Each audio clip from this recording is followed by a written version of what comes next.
बहुत समय पहले की बात है। एक छोटे से गांव में सितारा नाम की एक लड़की रहती थी।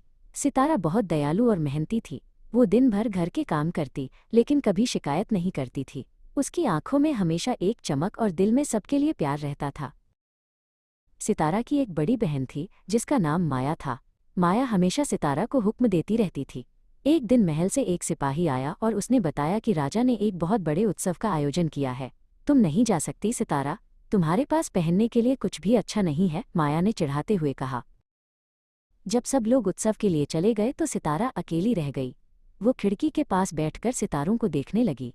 उसकी आंखों में आंसू थे। उसने सोचा, क्या मैं कभी उस सुंदर महल को देख पाऊंगी? वो बहुत उदास महसूस कर रही थी। अचानक कमरे में एक तेज रोशनी हुई।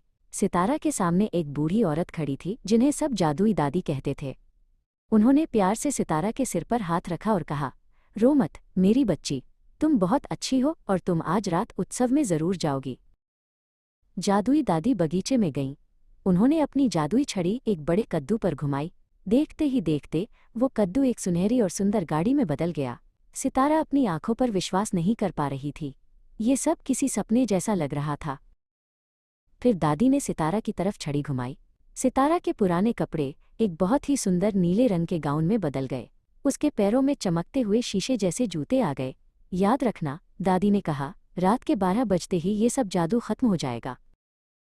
जब सितारा महल में पहुंची तो सब उसे देखते रह गए। वहां के राजकुमार, जिनका नाम राजा था, सितारा के पास आए। उन्होंने सितारा का हाथ थामा और उसके साथ नृत्य करने लगे। सितारा को लगा जैसे वो बादलों पर तैर रही हो। तभी अचानक घड़ी ने रात के 12 बजाए। टोंग टोंग। सितारा को दादी की बात याद आई। वो घबरा गई और बिना कुछ कहे महल से बाहर की ओर भागी। भागते समय महल की सीढ़ियों पर उसका एक चमकता हुआ जूता निकल गया, लेकिन वो नहीं रुकी।